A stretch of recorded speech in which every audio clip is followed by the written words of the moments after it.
Hermanos queridos, les saludo en el glorioso nombre del Señor Jesucristo, esperando que Él les esté bendiciendo ricamente a cada uno de ustedes.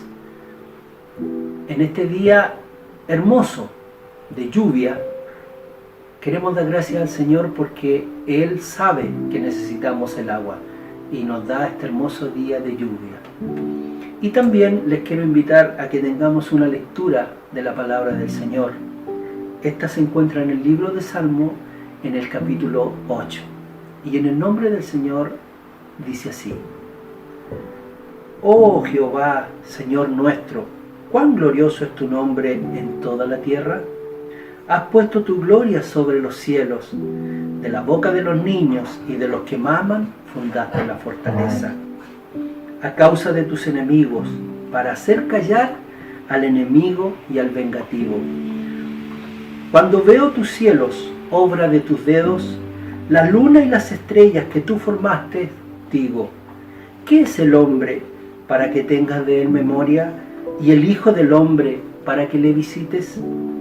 Le has hecho poco menor que los ángeles, y le coronaste de gloria y de honra.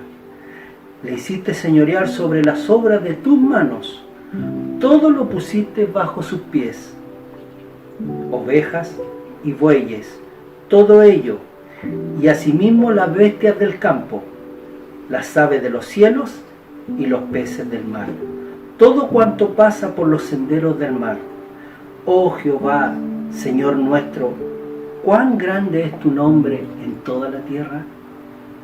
Que el Señor bendiga su palabra en esta mañana en nuestros corazones y que podamos sentir y entender que Dios nos ama más allá de nuestro entendimiento y que su amor es perfecto en nuestras vidas.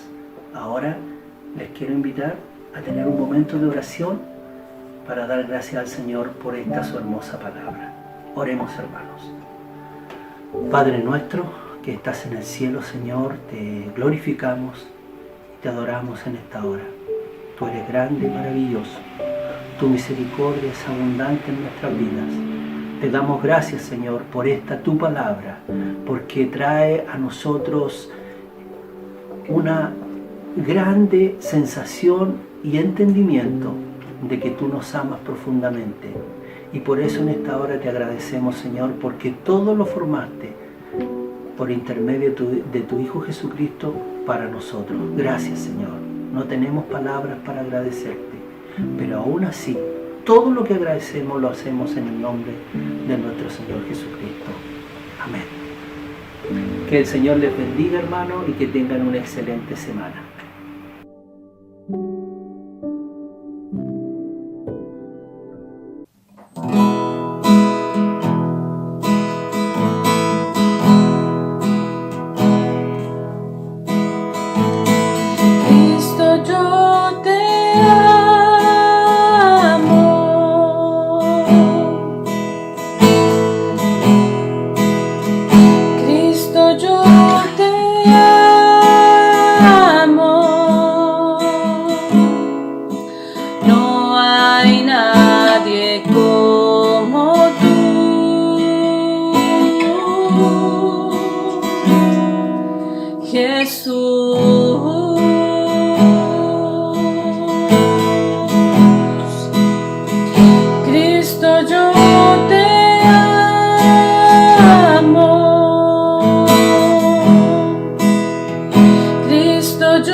te estuviera,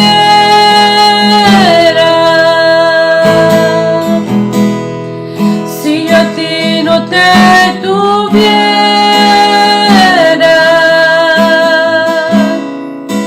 si no hubiera conocido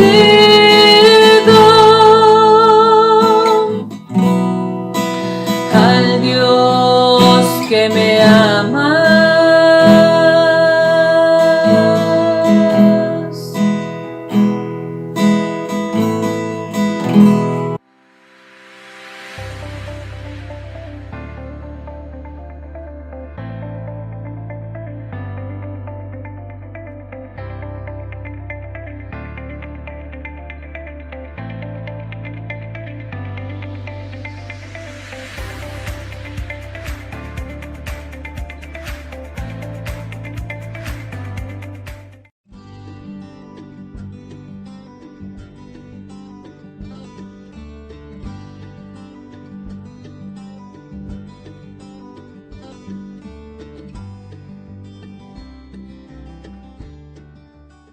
Hola a todos. Hola. Hola a todos, familia, les saludamos desde acá de Santiago. Estamos acá en casita, encerraditos, en una cuarentena que ha sido bastante larga para nosotros, pero que sin duda ha sido un tiempo muy lindo con el Señor, y queremos que sepan ustedes que les extrañamos, que les amamos mucho, que nos ha interesado que ustedes han estado bien en este tiempo, y por eso decidimos hacerles este video. Así es, han pasado ya 3 meses. Hoy domingo cumplimos 3 meses de estar confinados a raíz de esta pandemia, pero no dudamos que el Señor está haciendo tremenda obra en los corazones de cada uno de nosotros, y queremos animarles, alentarles a seguir adelante y recostarnos y descansar en las palabras de Santiago capítulo 1, que dice: porque ustedes saben que siempre que se pone a prueba la fe, la constancia tiene una oportunidad para desarrollarse. Así que dejen que crezca, pues una vez que su constancia se haya desarrollado plenamente, serán perfectos y completos y no les faltará nada. Si necesitan sabiduría, pídansela a nuestro generoso Dios y Él se las dará. No los reprenderá por pedirla. Así que, queridos hermanos, queremos mandarles un cariñoso saludo, un abrazo muy apretado, y decirles que pronto estaremos nuevamente compartiendo con cada uno de ustedes, decirles que les echamos de menos y les amamos en el nombre de nuestro Señor Jesucristo. Que el Señor les bendiga. Un fuerte abrazo. Chao. Chao.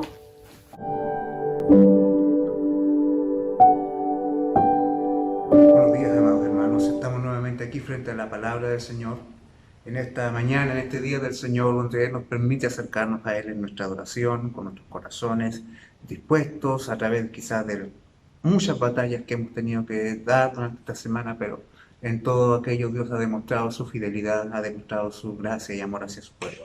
Por eso, con gratitud, hoy día debemos también acercarnos a este favor que Dios nos da, a esta muestra de su gracia y amor que Él nos concede, que podamos venir ante su palabra otra vez, un día más, para recibir de ella fortaleza, enseñanza y dirección. Les invito a que continuemos nuestra lectura en esta epístola que hemos venido revisando de Pablo a los Colosenses, y hoy, hermanos, veremos en el capítulo 2, desde el versículo 8 al 15. Leemos la palabra de Dios. Dice: mirad que nadie os engañe por medio de filosofías y huecas sutilezas, según las tradiciones de los hombres, conforme a los rudimentos del mundo, y no según Cristo. Porque en Él habita corporalmente toda la plenitud de la deidad, y vosotros estáis completos en Él, porque es la cabeza de todo principado y potestad. En Él también fuisteis circuncidados con la circuncisión no hecha a mano, al echar de vosotros el cuerpo pecaminoso carnal en la circuncisión de Cristo, sepultados con Él en el bautismo, en el cual también fuisteis resucitados con Él mediante la fe en el poder de Dios que le levantó de los muertos. Ya vosotros, estando muertos en pecados y en la incircuncisión de vuestra carne, os dio vida juntamente con Él, perdonando todos los pecados, anulando el acta de los decretos que había contra nosotros, que nos era contraria, quitándola de en medio y clavándola en la cruz, y despojando a los principados y las potestades, los exhibió públicamente, triunfando sobre ellos en la cruz. Le invito a que inclinemos nuestro rostro un momento, por favor, y elevemos una oración a nuestro Señor. Amado Padre, queremos ir ante tu presencia confiados en los méritos de Cristo nuestro Salvador. Y agradecer, mi Señor, la hermosa bendición, la gloriosa bendición de saber de que tú hoy nos hablas a través de tu palabra. Rendimos a ti nuestros corazones y pedimos, Dios amado, que tú seas con nosotros, nuestro guiador, nuestro Salvador en todo. Bendícenos, te lo pedimos, y danos un espíritu dispuesto, una mente, Señor, dispuesta, un corazón despierto, te lo pedimos por los méritos de Cristo. Amén. Amén. Pablo carga en su corazón una gran preocupación. Él teme por la iglesia, y esto porque él ama a la iglesia. Después de su conversión, él fue llamado a predicar el evangelio a los gentiles, y esto ha significado en su carne un gran costo. Pero por sobre aquello, hermanos, Pablo siente un profundo amor por la iglesia, porque él entiende el eterno valor que tiene la iglesia para el Señor. Y también sabe de que en este mundo ellos son objeto del odio del sistema que gobierna este mundo. Por lo mismo, él ha puesto ante los ojos de los creyentes la gloriosa verdad de la suficiencia de Cristo, de la gloriosa supremacía del Señor, para que ellos comprendan que en él habita toda la plenitud de la deidad. Cristo es un Salvador suficiente, Cristo es un Salvador confiable, Cristo es un Salvador en quien todos los que en él confían tienen plenitud de salvación, están edificados sobre este fundamento tan sólido que no hay nada que necesiten para completar algo que ya está consumado. Pablo, con la autoridad de un ministro constituido por Dios, ha instituido en el verso 6 de este capítulo un imperativo. Él ha dado una orden. Él dijo, andad en él. Cristo ha llegado a sus vidas, están completos en él, y ahora él es la esperanza de gloria que habita en los corazones de la iglesia. Corresponde que vivan según la plenitud de las riquezas que le han sido concedidas. Y de ahí esta orden, esta imperiosa demanda de la iglesia de que anden en Cristo según como le han recibido. Queridos hermanos, es importante que nosotros consideremos la responsabilidad que tenemos cada uno de nosotros en progresar, en el crecer en nuestra relación con Cristo. El desastre se acerca cuando el cristiano no está satisfecho en Cristo y presta su oído y lo pone a disposición de cualquier discurso engañador que esté circulando en medio de su entorno. Hermanos, el antiguo engañador se esconde detrás de cualquier discurso sofisticado que hoy usted pueda oír, cualquiera este sea, siempre hay una conclusión detrás, y es de que Cristo no es suficiente, de que Dios no ha dicho toda la verdad, de que Cristo es el comienzo, pero es una parte de un todo que incluye muchos más elementos, que tu salvación no está completa, de que la obra de Cristo que hizo en ti no está plena. En el Edén, a Satanás, para provocar la caída, solo le bastó sugerirle a Adán y Eva de que Dios no lo había dicho todo, de que habían ciertas cosas que Dios había guardado, de que habían ciertos vacíos en la palabra de Dios y que ellos tenían que resolverlos de acuerdo a su propia sabiduría. Y eso, hermanos, desencadenó todo el desastre que significa la caída de la humanidad en el pecado. Pablo va a comenzar a desenmascarar la herejía que está tratando de intrometerse en Colosas. Y lo hará mostrando la verdad y a la luz de la verdad exponiendo la mentira. Y lo hará sobre la base gloriosa que sostiene a la iglesia a través de los siglos. ¿Cuál es la base que sostiene a la iglesia a través de los siglos y hasta la eternidad? Que hay plenitud de salvación en Cristo. Porque ¿de qué sirve una fe si no es capaz de asegurar la salvación? ¿De qué sirve una predicación que no ofrezca eternidad con Dios? ¿De qué sirve un evangelio que no nos anuncie nuestra total unión con Cristo? Él no ha sido llamado, Pablo no ha sido llamado a vender accesorios, Pablo no ha sido llamado a vender baratijas. Él ha sido constituido ministro de un misterio glorioso que trasciende a la eternidad y desarrollará la idea de la plenitud de salvación en Cristo, en la unidad que existe entre la iglesia y él. Primero mostrando lo que es en realidad el pensamiento de los falsos maestros, porque sin duda ellos están mostrándose como grandes pensadores, como grandes filósofos, pero en realidad hay una verdad que desmantela toda aquella presuposición. También Pablo va a reafirmar la identidad de Cristo y lo que somos en él, y los beneficios de nuestra plenitud que se dan en Cristo. A estas mismas verdades es necesario que nosotros como iglesia constantemente volvamos, Pues también hoy día, queridos hermanos, existe una amplia oferta de filosofías humanas que vienen al hombre para que se pueda sentir mejor consigo mismo, para que se pueda sentirse moralmente superior a los demás, sin un arrepentimiento. Hermanos, el hombre siempre ha buscado saberse bueno sin tener que arrepentirse.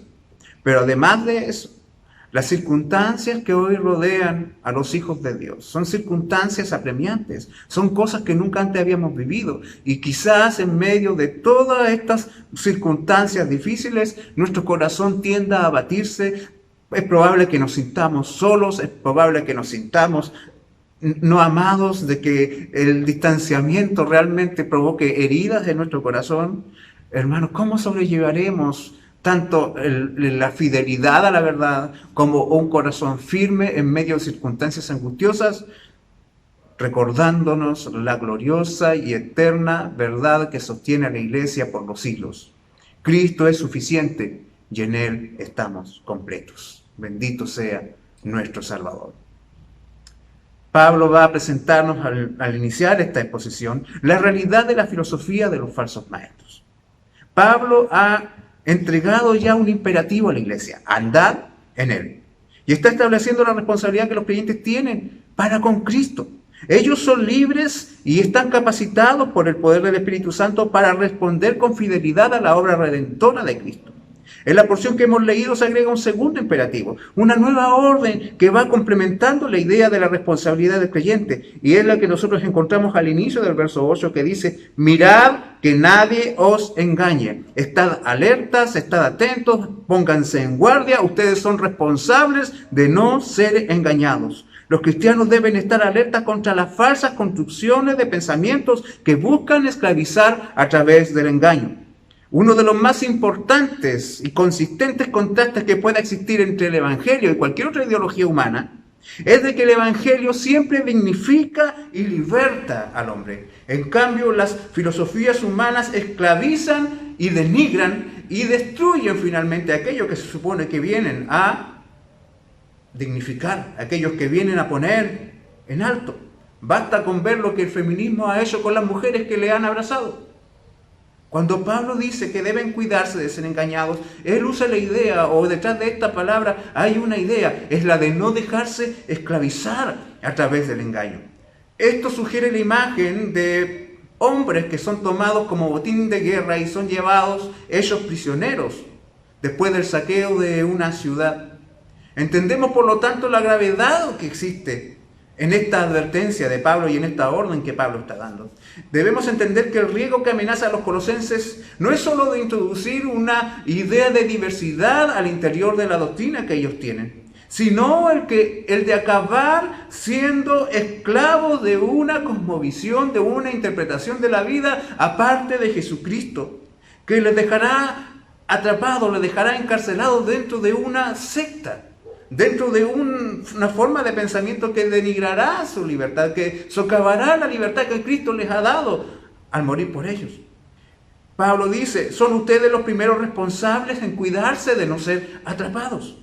Lo más dramático de ser engañados por las ideas de los falsos maestros es de que al final, después de aplicarle una radiografía a la luz de la verdad a estas mentiras y estas falsedades que ellos divulgan, es de que esta filosofía es en sí, como dice el verso 8, huecas sutilezas. Estas filosofías y huecas sutilezas están sugiriendo lo que son al final estas ideas que se plantean como tan grandilocuentes. Hermanos, Pablo no tiene nada contra la sabiduría. Cuando hablamos de filosofía se entiende o se traduce eso literalmente como amor a la sabiduría. Y Pablo ha dicho, él ha orado para que los creyentes sean llenos de toda sabiduría e inteligencia espiritual, entendiendo de que la verdadera sabiduría es aquella que permite al hombre entender la voluntad de Dios y vivir su vida según esa voluntad revelada. Por lo tanto, acá, hermanos, cuando nosotros hablamos de estas filosofías que buscan esclavizar a los hombres, estamos hablando de algo que no tiene nada que ver con la verdadera filosofía. Son en el fondo, huecas sutilezas. Esto no tiene nada que ver con la filosofía exaltada y con un pensamiento elevado. No, lo que ellos venden como filosofía es una visión de la vida que se ha desarrollado combinando cristianismo, más paganismo, más judaísmo y otras ideas místicas de que estaban muy de moda en aquella época. Ellos usan palabras grandilocuentes, usan conceptos sofisticados, usan palabras enredadas que suenan imponentes, sutilezas, como dice Pablo, pero que son vanas e inútiles, huecas, como las describe al final. Y Pablo, hermanos, categoriza de esta manera la filosofía de los falsos maestros porque hay 3 características que las hacen completamente inútiles. Cada una de ellas va precedida con una palabra, un según o un conforme.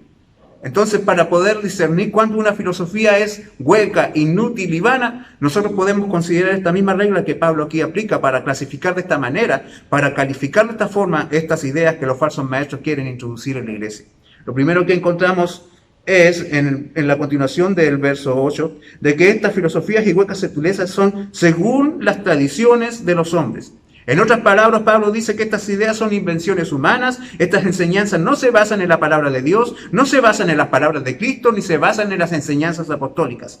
Vienen de afuera de las Escrituras, vienen de la imaginación y de la mala intención de los hombres, producto de sus desvaríos, producto de sus temores o sus ambiciones. Y por lo tanto, ya estas ideas en su raíz están llenas de imperfección, están llenas de corrupción y están llenas de ignorancia.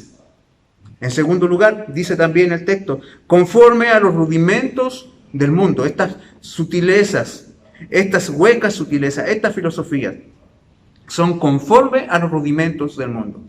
Dice que están estas ideas de acuerdo con los principios elementales del mundo, que es lo que en sí significa la palabra rudimentos. Ahora, ¿qué significa esto? ¿Cómo podemos entenderlo? Hermanos, es la idea de una hilera de elementos que componen una materia mayor. Por ejemplo, los rudimentos de la matemática son los números, 1, 2, 3, 4. Los rudimentos de nuestro lenguaje son las letras A, B, C. En fin, entonces lo que está diciendo Pablo, que estas ideas están en armonía con aquello que es el fundamento de la mecánica de vida y de pensamiento del mundo. Y cuando Pablo habla de mundo, hermanos, necesariamente tenemos que entenderlo desde su forma en que él usa este concepto. Cada vez que Pablo habla del mundo, está hablando de todo ese sistema social de pensamiento que es anti Dios, que es antipalabra de Dios, que está en contra de Cristo. Está hablando de aquellas ideas que emanan de los espíritus que controlan el sistema mundano de vida. Aquel que Pablo describe en el libro de Efesios, capítulo 2, versículo 2, así, como la corriente de este mundo conforme al príncipe de la potestad del aire. O sea, en esas ideas de que en sus bases ya son imperfectas, corruptas e ignorantes porque provienen solo de los hombres, además debemos agregarles de que esas ideas en su base tienen más relación con los demonios que controlan la sociedad corrupta que con Cristo. Y en tercer lugar, estos pensamientos son vanos e inútiles porque son, primero, tradiciones de los hombres, son conforme a los rudimentos del mundo y no según Cristo.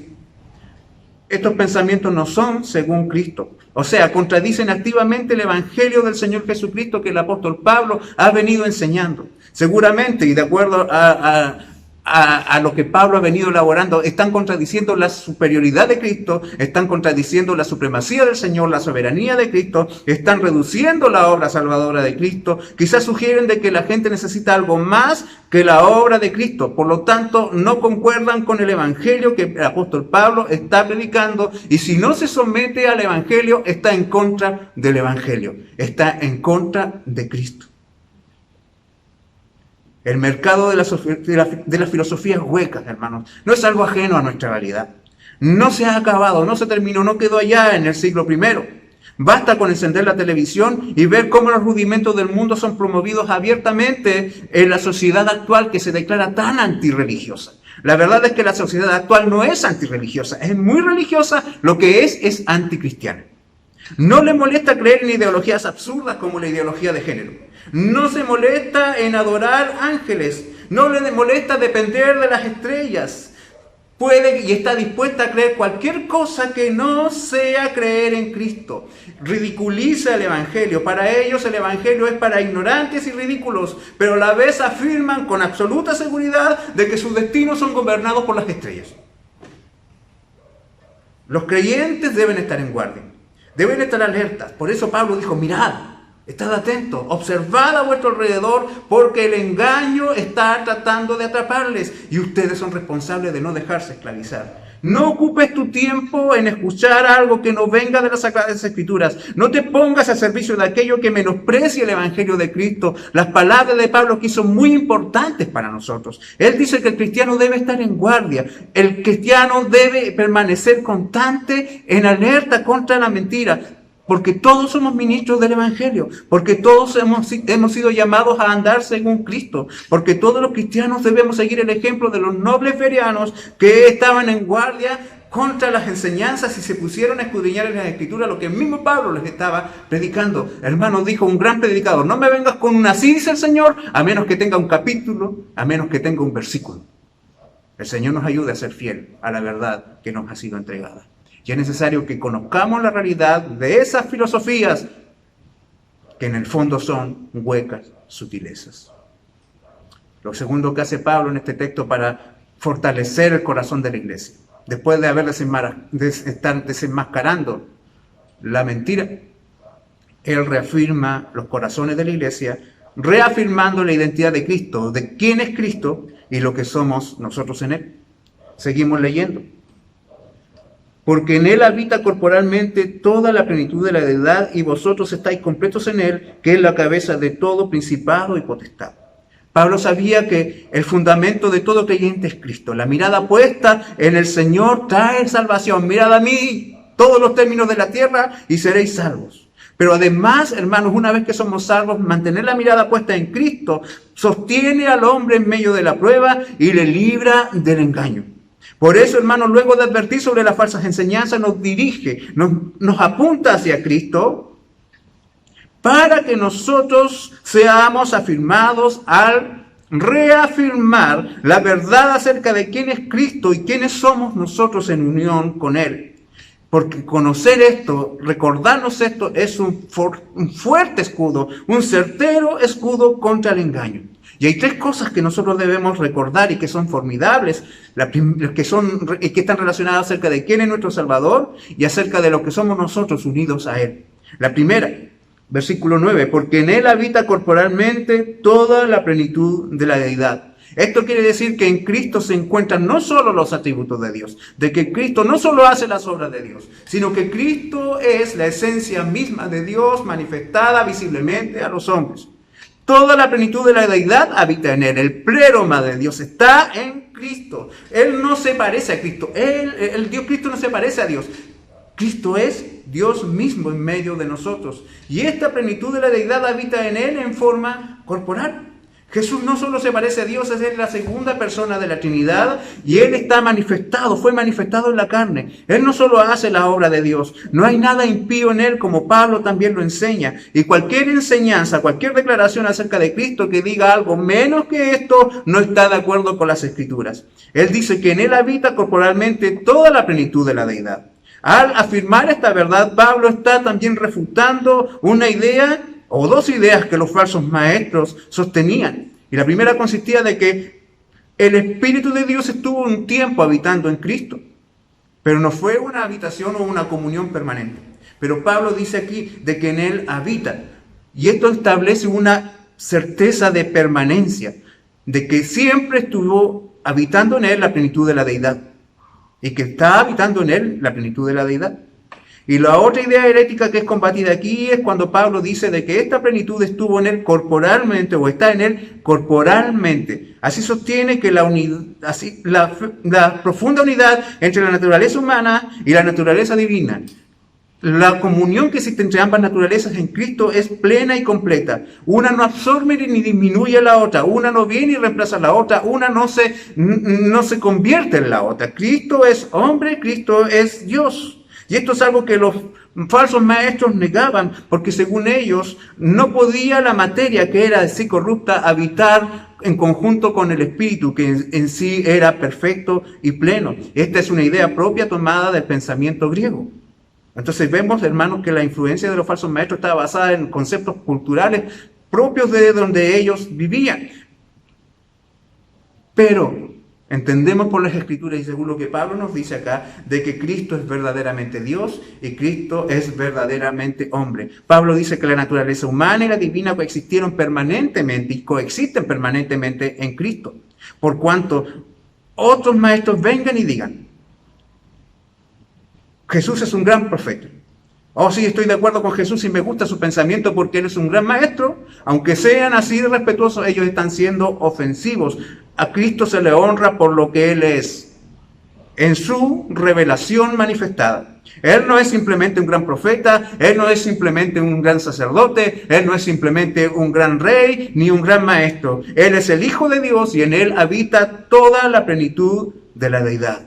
Ahora, producto de esta gloriosa verdad, ¿qué resulta para los creyentes? Verso 10. Y vosotros estáis completos en Él. Si Cristo es la plenitud de la deidad, los creyentes tienen toda plenitud también en su unión con Él.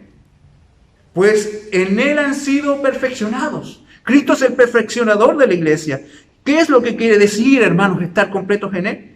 Que no hay nada que necesitemos para crecer espiritualmente, prosperar, madurar y completar nuestra vida que no podamos encontrar en nuestro Señor Jesucristo.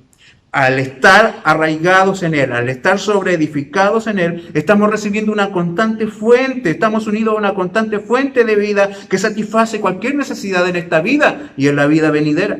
Por supuesto, hermanos, esto no significa que los poderes y atributos divinos que residen en Cristo ahora también estén en nosotros, como algunos falsos maestros enseñan que dicen que basta con que tú digas algo y esa cosa se tendrá que realizar. No es así. Pero sí significa de que Cristo pone a disposición de su iglesia todo el poder, los atributos y las grandezas que habitan en Él. Sin duda nosotros no somos ni omniscientes, ni somos omnipresentes, ni somos omnipotentes, pero aquel que nos amó con amor eterno, aquel que se entregó por nosotros en la cruz, sí lo es. Y toda su omnisciencia, su omnipotencia, toda su omnipresencia y todas las perfecciones que habitan en Él están puestas a el servicio y al cuidado de su pueblo. El que te guarda, el que te cuida, el que te ama, el que te sostiene, es un Señor omnipotente, todopoderoso, es un Señor omnipresente que está siempre contigo, es un Señor omnisciente que conoce perfectamente lo que está pasando a tu alrededor y en tu corazón.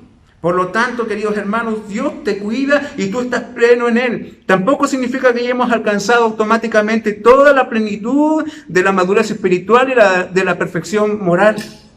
No somos completamente nosotros perfectos, pero sí aquel que nos ama es perfecto, es completo y es eternamente justo. Y toda su justicia nos ha sido imputada a nuestro favor. El que nos ama nos ha imputado su justicia. En Cristo, por lo tanto, ya tenemos todo lo que nos hace falta para la vida. Como afirmó el apóstol Juan, de su plenitud todos hemos recibido y gracia sobre gracia. Ola tras ola de gracia llegan hasta las orillas de nuestra vida, hasta la sequedad de nuestro corazón. Nunca se acaban, nunca se terminan. Nunca, hermanos, el Señor dirá, basta, estoy cansado. Nunca más voy a favorecer a aquellos por los cuales morir. Siempre Cristo estará a tu lado, estará contigo. Bendito sea el Señor. Entonces considera esto, tu fe debe ser reafirmada acerca de la identidad de Cristo. ¿Quién es Cristo? Es aquel en quien habita corporalmente toda la plenitud de la deidad. ¿Y esto qué significa para nosotros? De que estamos completos en Él, porque Él es pleno.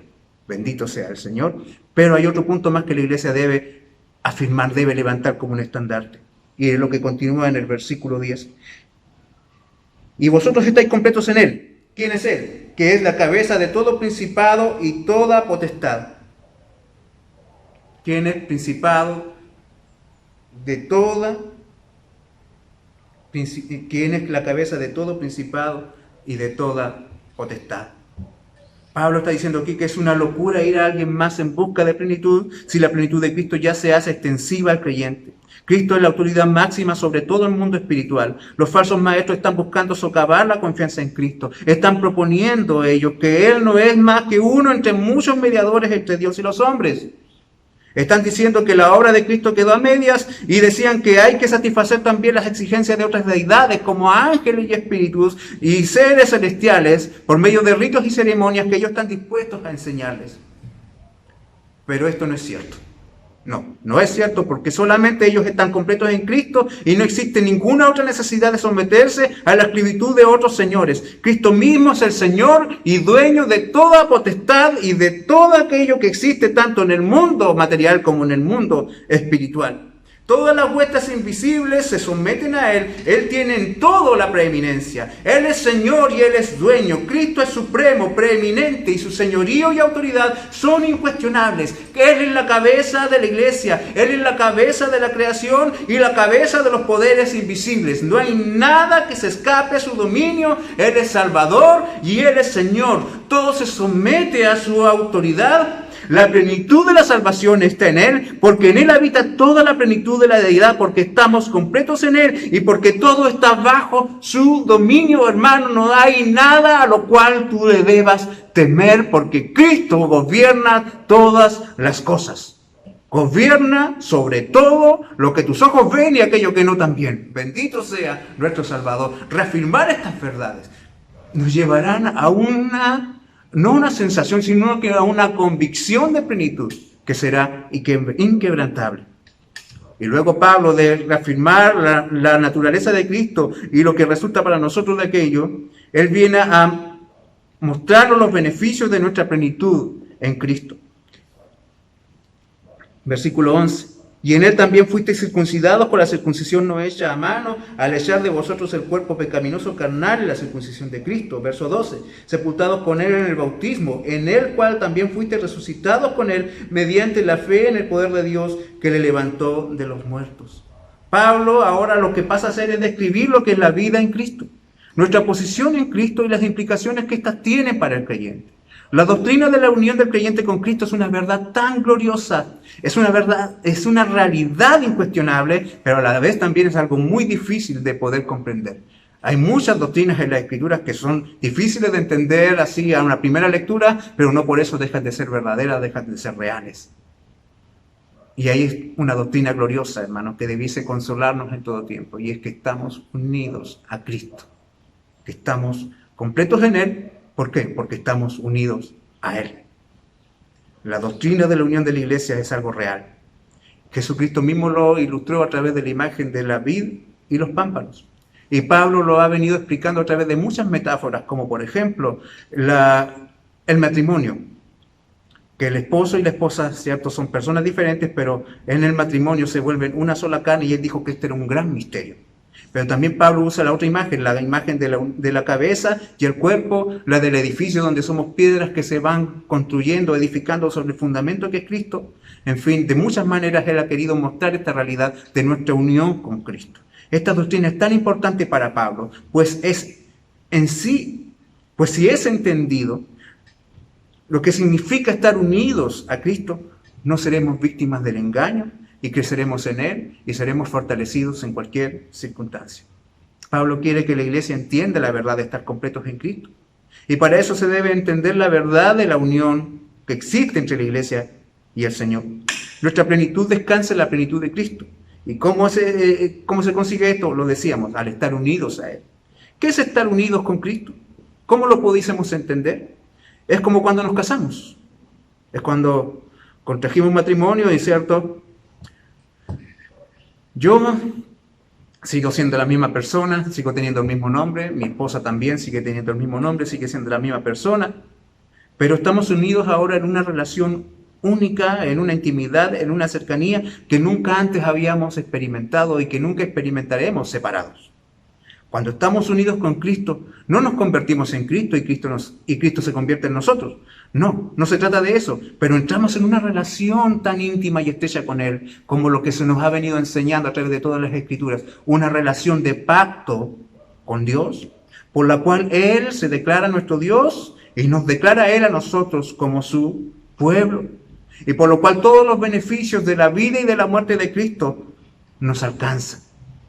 Lo primero que notamos, hermanos, de esta vida con Cristo, esta vida en Cristo, es de nuestro compañerismo que existe entre Cristo y su iglesia. Y eso es lo que nosotros leemos en los versículos 11 y 12. Existe una íntima relación entre Cristo y su iglesia. Compartimos una misma vida con Cristo. Esa es la idea que está aquí en medio de esta declaración. en él también fuisteis circuncidados con una circuncisión no hecha a mano, al echar de vosotros el cuerpo pecaminoso en la circuncisión de Cristo. O sea, fuimos circuncidados en la circuncisión de Cristo, sepultados con él en el bautismo, en el cual fuisteis también resucitados con él mediante la fe en el poder de Dios que le levantó de los muertos. ¿Se está dando cuenta usted que aquí Pablo está fortaleciendo la idea de que compartimos la vida de Cristo? ¿De que la vida de Cristo es nuestra vida? Bendito sea el Señor. Pablo establece aquí un paralelo entre la circuncisión y el bautismo. Y esto es maravilloso porque esto no fue idea ni de Juan Calvino, ni de John Knox, ni fue idea de la Iglesia Bíblica Gracia Soberana. Esta similitud o este paralelo que se establece acá proviene desde las mismas Escrituras y lo hace Pablo inspirado por el Espíritu Santo. Y nosotros, hermanos, la aplicamos como iglesia y la mantenemos en nuestros sacramentos porque está en armonía con esta gloriosa verdad de nuestra unión con Cristo y por el pacto que Él estableció con su pueblo. Aparentemente estos falsos maestros les decían a los cristianos colosenses que una de las cosas que a ellos les faltaba para alcanzar la plenitud era el circuncidarse. Esta, hermano, no es algo nuevo para Pablo. La primera herejía que Pablo combatió fue justamente esta de los judaizantes, de que decían, ustedes no son salvos plenamente hasta que se circunciden. Y esto lo hizo en su primera carta que él escribió, la carta a los Gálatas. Y también esto nos da a nosotros una luz acerca de qué es esta herejía que se está dando en Colosas. Si usted se fija, venimos saliendo de Pablo combatiendo las ideas propias de los griegos y ahora nos encontramos con Pablo, hermano, afirmando la superioridad del Evangelio contra cosas que son propias de la cultura judía. O sea, hay una tremenda mezcla aquí entre pensamiento griego y pensamiento judío contrario al Evangelio. Entonces, hermanos, Pablo dice que ellos ya han sido circuncidados. ¿Cuándo fueron circuncidados los colosenses? Cuando fueron bautizados en Cristo. En otras palabras, hay una estrecha y precisa relación entre ambos signos, entre ambos sacramentos. Uno es un signo del antiguo pacto y el otro es un signo del nuevo pacto. Hay una continuidad de significado, hay una continuidad de aplicación. No se termina, hermanos, este mandato dado por Dios a Abraham, sino que continúa a través ahora de la señal del bautismo. Ellos, los cristianos colosenses, al ser bautizados, recibieron una señal de la misma trascendencia, de la misma importancia que la circuncisión que se aplicaba en el Antiguo Testamento y que se seguía aplicando a los judíos. Con esto Pablo alienta los corazones de la iglesia. Ellos no son menos que Abraham, ellos no son menos que Isaac, ellos no son menos que Jacob. Ellos están considerados por la misma gracia que aunque Dios salvó a Abraham, los colosenses también han sido salvados. El mismo amor que Dios, hermanos, mostró a Abraham es el amor que Dios mostró a esta iglesia. El mismo amor que Dios mostró a Abraham es el mismo amor que Dios te muestra a ti a través de Cristo. Bendito sea el Señor. Con esto Pablo alienta los corazones de la iglesia, pues el bautismo que ellos recibieron es una señal que apunta.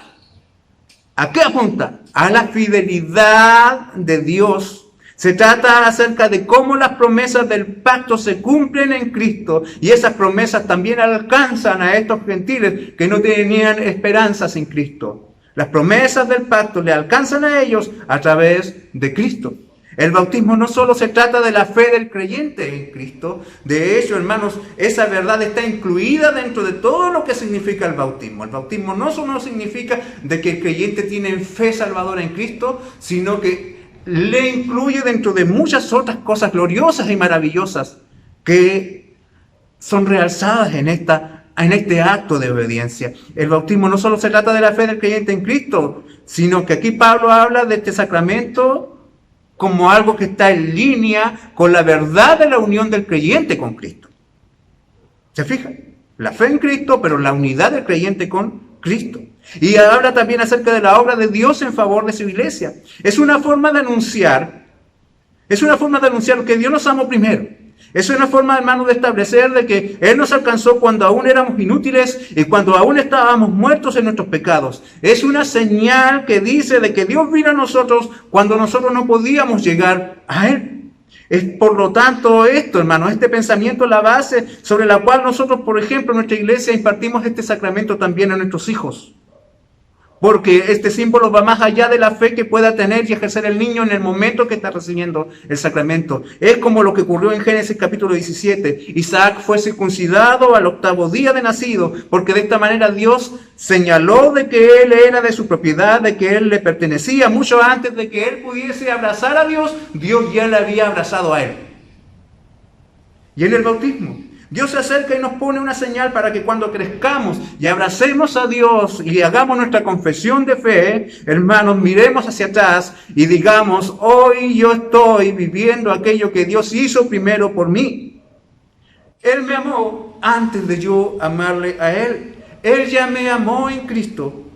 Y en el bautismo se manifiesta la verdad de que estamos unidos en una estrecha e íntima comunión con Cristo. Observemos la imagen de la cercanía entre ambas cosas. Sepultados con Él en el bautismo, en el cual también fuisteis resucitados con Él mediante la fe en el poder de Dios que le levantó de los muertos. Fuimos sepultados con Cristo, fuimos resucitados con Cristo. No podríamos, hermanos, no podríamos estar más cerca de Él. Bendito sea el Señor.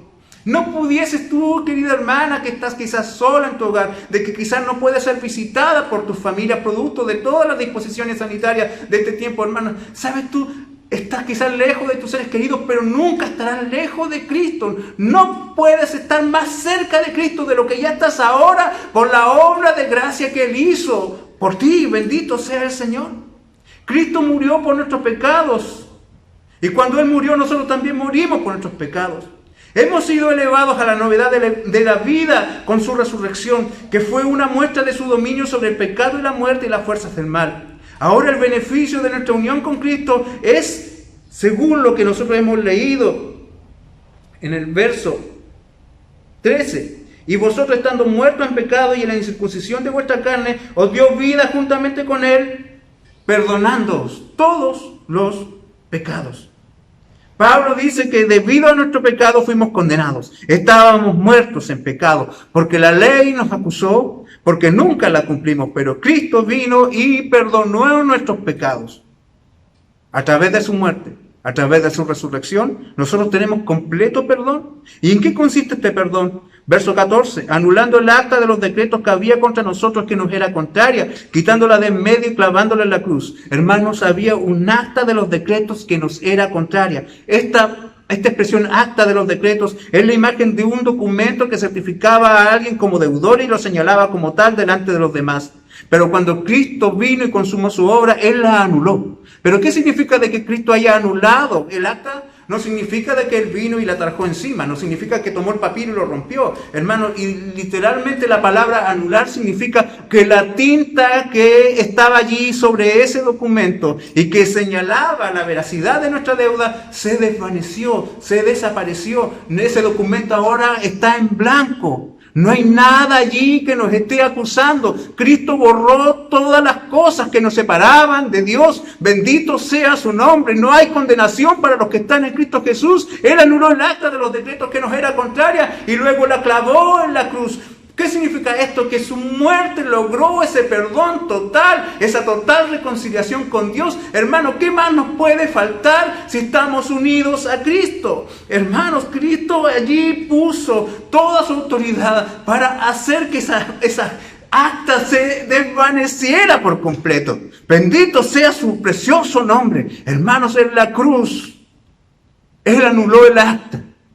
La tinta desapareció, el pergamino está en blanco y allí está clavado para que todos lo vean, para que los demonios lo vean, para que el mundo lo vea, para que Dios mismo certifique, ese es mi hijo. Y no hay condenación ya para él. Bendito sea el Señor. Bendito sea el Señor. Ya no hay que ir a rendir cuenta delante del tribunal de Dios. Pero Jesús no solo canceló la deuda, también venció a todos nuestros enemigos. Verso 15. Y despojando a los principados y a las potestades, los exhibió públicamente, triunfando sobre ellos en la cruz. Los falsos maestros decían, mira, existe Jesús y existe un montón de deidades más que te conviene a ti tenerlas a tu favor y nosotros te vamos a enseñar cómo gobernar los demonios, los ángeles y los seres espirituales de diferentes formas que existen en medio de nosotros. Y Pablo declara que no es necesario aquello, porque Cristo ya está ejerciendo dominio sobre las fuerzas espirituales que están contra Dios y que están contra de su pueblo. Él los ha derrotado, porque en la cruz Él desarmó a los gobernantes y a las autoridades de maldad, los condujo luego en una humillante procesión de triunfo. ¿Qué es lo que estamos viendo aquí con esta expresión? Y los exhibió públicamente. Hermanos, En el mundo romano, en los tiempos en los cuales Pablo escribe, los generales salían y conquistaban las lejanas naciones a las cuales, cierto, se les ordenaba ir. Y la forma en que un general romano podía mostrar que él realmente había ganado una gran batalla era traer desde las tierras conquistadas en un desfile a todos los que él había vencido y que él había hecho prisioneros. Ellos se daban el gusto de dejar vivos a los generales, a los reyes, para poder exhibirlos como trofeo de guerra delante de su pueblo. Ellos, luego de vencer en las tierras lejanas, volvían a su ciudad natal. Y en esa ciudad, y en ese retorno, ellos hacían un desfile, donde primero venían los grandes soldados, luego venía el rey vencedor, conquistador, y detrás de él todos los cautivos encadenados para ser exhibidos como derrotados delante de su pueblo, y por lo tanto ese pueblo ya no debía temer más a esos enemigos, porque su rey los había vencido para ellos, y allí él caminaba con las cadenas en el hombro, mirando hacia atrás, cómo venían sus grandes enemigos ahora, humillados, derrotados, engrillados, encadenados, completamente sometidos, porque Él los había derrotado. Querida iglesia, Cristo es el Señor vencedor. Él ha liberado a su pueblo. La iglesia no debe vivir más en el temor, no debe tener miedo a Satanás, a los demonios, porque va marchando en el desfile de los victoriosos. La iglesia va marchando adelante junto a su rey vencedor, y detrás vienen los derrotados demonios de Satanás, porque Cristo ha ganado sobre ellos. ¿Y cómo ganó sobre ellos? Fíjese la magnitud de la victoria y del poder que existe en Cristo. Dice de que Él nos venció triunfando sobre ellos. ¿Dónde? En la cruz. Tan poderoso es el Señor que hasta muriendo gana. Bendito sea su poderoso nombre. Hermanos, Cristo derrotó a Satanás. Cristo derrotó a tus enemigos. Esto es lo que Pablo argumenta. Esto es lo que Pablo nos dice. Es la solidez de una firme plenitud de salvación en Cristo. Porque si Cristo es por nosotros, ¿quién contra nosotros? En estos tiempos de distanciamiento e incertidumbre, en estos tiempos de tanto peligro, es fácil muchas veces sentirse derrotados, sentirse solos, atemorizados, sentirse tristes. Las circunstancias son amenazantes y pareciera que todo está en contra nuestra. La pandemia, la crisis económica, la soledad. Cada cierto tiempo aparece alguien ofreciendo el último producto para la plenitud espiritual y para el descanso del alma. Pero hermano, tú no debes verte como víctima. En este mundo tú no estás a expensas de las fuerzas demoníacas, no estás a expensas de una alineación planetaria que defina tu destino. Un virus no decidirá tu eternidad, porque Cristo gobierna el mundo para el bien de su pueblo. Porque Cristo es Señor, tú eres libre. Porque Cristo está en ti y tú estás en Él. No hay deuda ni enemigos en tu contra. Confía en la verdad gloriosa de la unión que hay entre Cristo y su iglesia. Tenemos una unión sólida con Cristo. Y hermanos, nosotros estamos allí porque Él estableció un pacto. Y ese pacto también nos alcanza con sus beneficios. Fuimos amados mucho antes de nacer. Fuimos amados antes de la fundación de este mundo. Hermanos, tenemos la plenitud de salvación en Él. Por lo tanto, anímate, por lo tanto, gózate, por lo tanto, fortalécete y eleva una adoración, una canción de gratitud a tu Señor. Las mentiras y engaños de los enemigos del Evangelio no prevalecerán en tu corazón cuando estás lleno de Cristo. Las tristezas de este mundo, la soledad y quizás el peligro no te destruirá si estás lleno de Cristo. Tenemos plenitud de salvación en Él, pues estamos tan unidos a Cristo que es imposible estar solos. Nunca estás solo porque estás unido a Cristo. Cristo está donde tú estás. Hay una gran verdad que prevalece y que debemos llevar grabada en nuestros corazones. Cristo es suficiente, Cristo es pleno y en Él estamos completos. En Él somos plenos, porque su plenitud llega a nosotros a través de nuestra unión con Él. Plenitud de salvación, de gozo y de verdad hay por causa de Cristo y su poder. Anímate, hermano, anímate, hermana.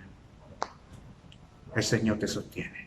Oremos. Padre, agradecemos este tiempo ante tu presencia, ante tu palabra, nos gozamos en ella y pedimos que tú dirijas todas las cosas según el poder y la autoridad que en ti hay, para la gloria de tu nombre, Señor. Bendice a tu pueblo y ayúdanos cada día a serte fieles, a vivir para tu gloria y a avanzar, mi Señor, en nuestra comunión contigo, porque estamos completos en ti, porque nada nos falta si te tenemos a ti, mi Señor, porque nada nos falta si tú habitas en nuestros corazones. Ayúdanos a recordar esto, mi Señor, que todo lo que el mundo pueda ofrecer, que todas las mentiras que el mundo pueda decir, Señor, son huecas, son vanas e inútiles, Señor, comparadas con la verdad de que tú moriste por nosotros, de que tú nos das la victoria y de que estamos unidos a ti. Gracias, mi Señor, bendice a tu pueblo, te lo pido, en los méritos de Cristo.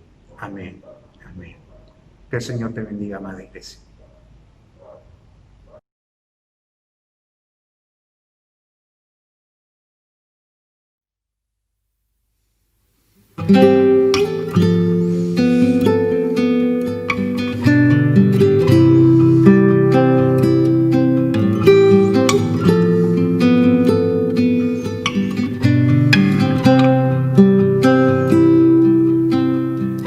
Oh, al ver aquel negro amanecer, Cristo entregado a morir, el juzgado fue, siendo justo y fiel, clavado a una cruz.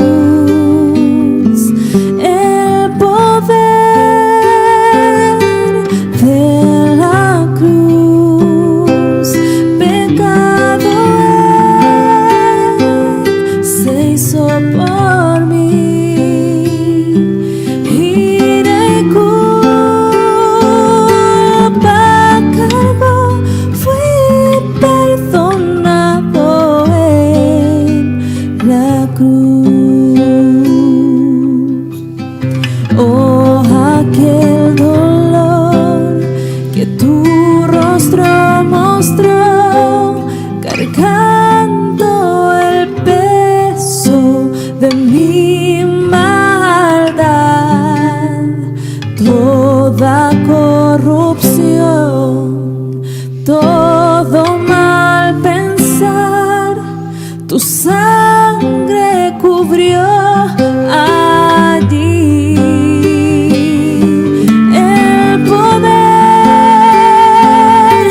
de la cruz, pecado él se hizo por mí, ira y culpa cargó, fui perdonado en la cruz. La tierra tembló, el cielo oscureció, viendo el dolor de su creador.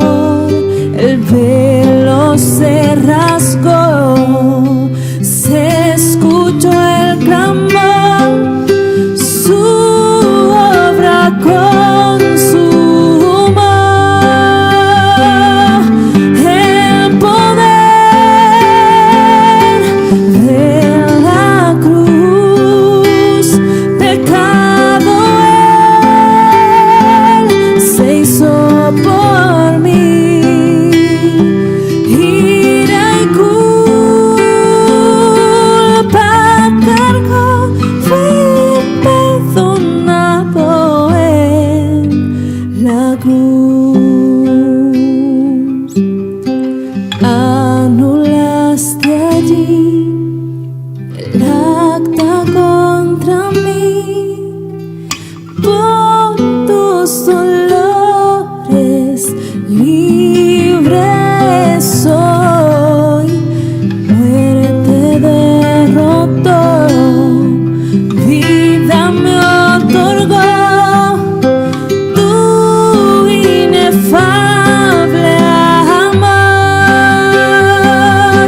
El poder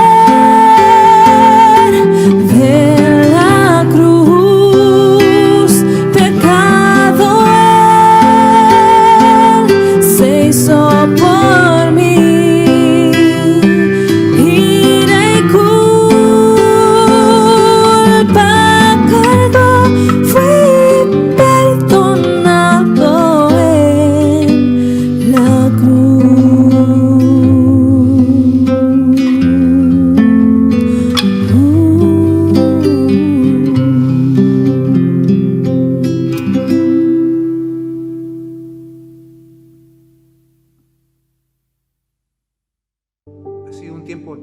presencia del Señor. Yo creo que hemos sido muy bendecidos porque sin duda ha sido un gozo haber escuchado al pastor Juan Carlos y a su familia. Ha sido una bendición también el poder estar hoy día recibiendo su palabra.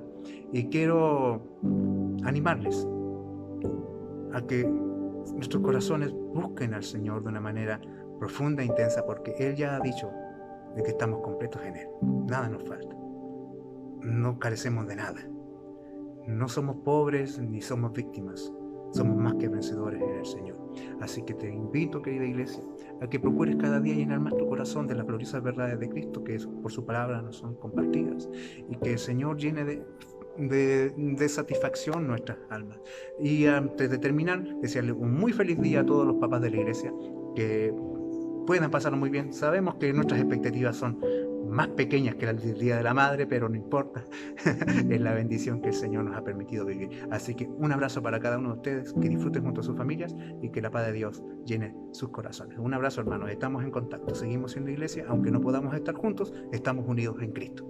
Un abrazo. Dios les bendiga.